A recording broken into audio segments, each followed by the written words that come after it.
Okay, so someone sent in this article about the BRICS nations, and it's got me thinking Yeah. about whether they can actually pull this off. Yeah. Like can they actually ditch the dollar? It's a big ambition. It is a big ambition. It is, It yeah. really is. And this article does a great job, I think, of unpacking like all the different layers of this. Yeah. Because it's not just about having like a different currency. It's really about changing the whole system. Exactly. And that system, as I understand it, revolves around this idea of a reserve currency, right? So the currency that countries use for like international trade, Right.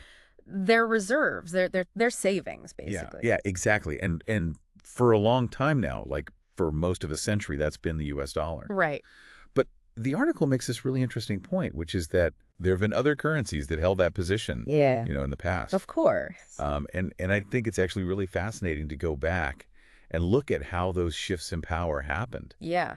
Totally. Like a little history lesson is always fun, especially when it involves empires and money, right? Absolutely. So where are we going? What's the first stop on our little trip back in time? Well, we could go all the way back to ancient Greece, Okay. the drachma, Yeah. their currency, it had a lot of influence because of their, you know, cultural and economic power at the time. Right. Then, of course, you have the Roman Empire Of course. Yeah. with the denarius, right, which was used for trade across, their massive territory. Huge. And then even later, you have something like the Venetian ducat, Oh, wow. which was a really powerful currency during the, when Venice was at the height of its trading power.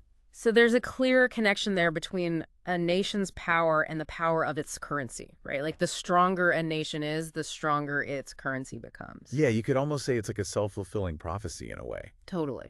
But I think for our conversation today, the best example is probably the rise and fall of the British pound. Oh, the pound sterling. Exact. Because of the British Empire, Okay, right? exactly. Like in the 19th century, early 20th century, that was the empire. Yeah. So it makes sense that their currency would be the one everyone's using. They had, their industrial power was huge. Yeah. Their colonial network was vast.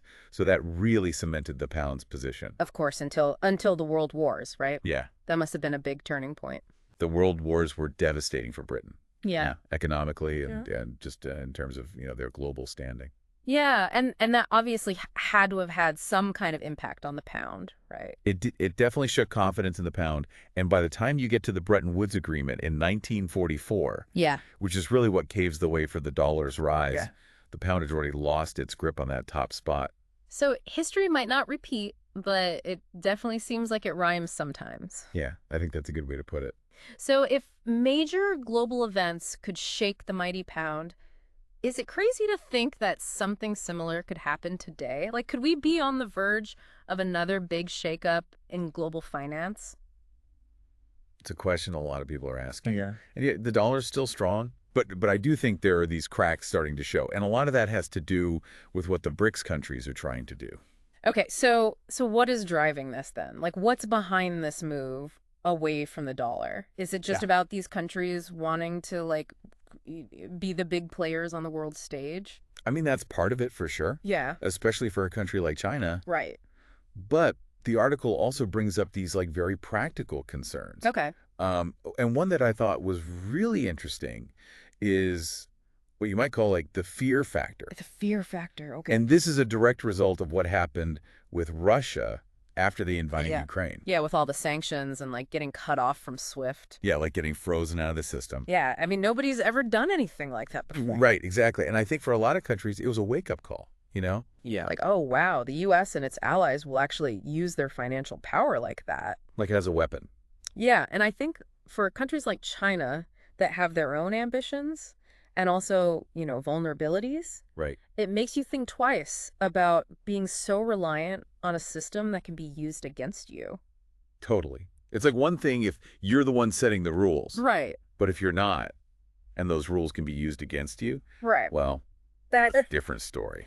So, okay, so we've got the fear factor, but the article also talked about this other thing, the rising cost of borrowing dollars. Yeah, so the Federal Reserve here in the U.S., Yeah. they've been raising interest rates to try to get inflation under control. Right.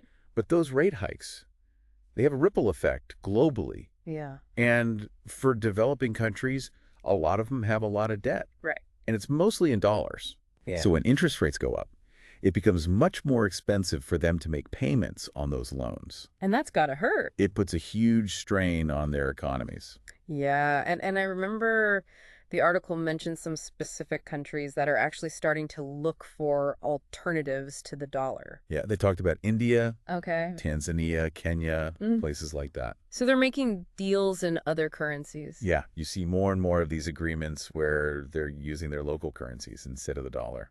So it seems that the motivation is there Liz. to move away from the dollar, but the article also made it clear that actually dethroning the dollar is like a whole other level of difficult. Oh, yeah. So what makes it so hard? What makes it such a challenge? Well, one thing is that it's not just about governments. What do you mean? So, like, even if countries decide, okay, we're going to use the dollar less for, like, official stuff, Right. businesses, especially big international companies, Multinationals. yeah, they still operate in a world where the dollar rules. So it's like you need a whole other system. You need a whole parallel system that can compete with that. Yeah.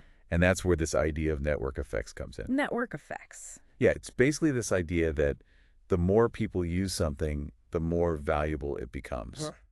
So think about like social media. Okay. The more users a platform has, the more attractive it is for other people to join. Right. It's like this self-reinforcing cycle. Right. So the dollar is kind of like that. It's like the default. Exactly. Everyone uses it because everyone expects everyone else to use it. Yeah, like everybody's already on that system. Ex- So to get them to switch, well, you'd need a pretty compelling reason. Right. And the dollar does have that, Okay. Even with all the talk about its problems, Yeah. people still trust it. Yeah. It's seen as a safe bet. For now, at least. Yeah, for now. And the article actually mentioned this crazy stat, What's that? like 88% 88% what? of international transactions last year Wow. were still done in US dollars. That's incredible. It is, yes. Yeah. Even with all this talk about, Yeah, about finding alternatives. exactly, even with that, the dollar's still king. So that's a tough one to beat, right? Like, how do you actually topple that? Well, the article argued that it would probably take some kind of major shock to the system, Oh, like a real crisis of confidence. so something that makes people doubt the dollar. Exactly something that makes those businesses, those countries who are using the dollar right now, Right. suddenly go, wait a minute, Mm-mm. is this really safe? So are we talking like a global economic meltdown Potentially. or like some big political upheaval in the US? It's hard to say Right. what would actually trigger it. Sure. But I think the point is that Yeah. it's not impossible. Okay, so let's say hypothetically that does happen, right? Sure. Like there's this big crisis of confidence in the dollar. Okay.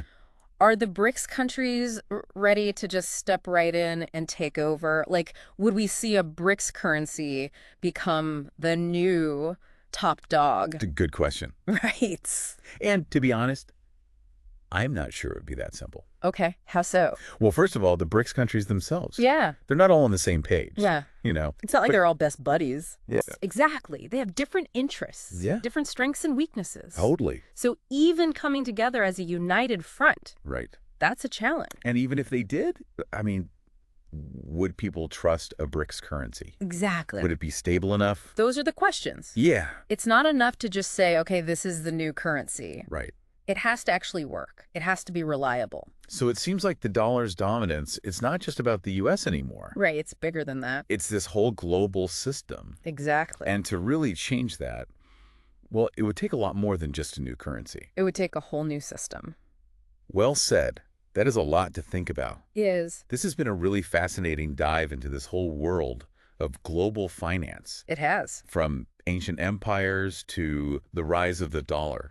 And the challenges that are facing it A now, lot of uncertainty. a lot of uncertainty, but that's what makes it interesting, right? Exactly. For everyone listening who's just as intrigued by all of this as we are, I encourage you to keep digging into it, learn more, and if you have any questions for us about this or any other topic that's shaping our world, send them our way. We'd love to hear from you. And who knows, your question might just be the spark for our next deep dive.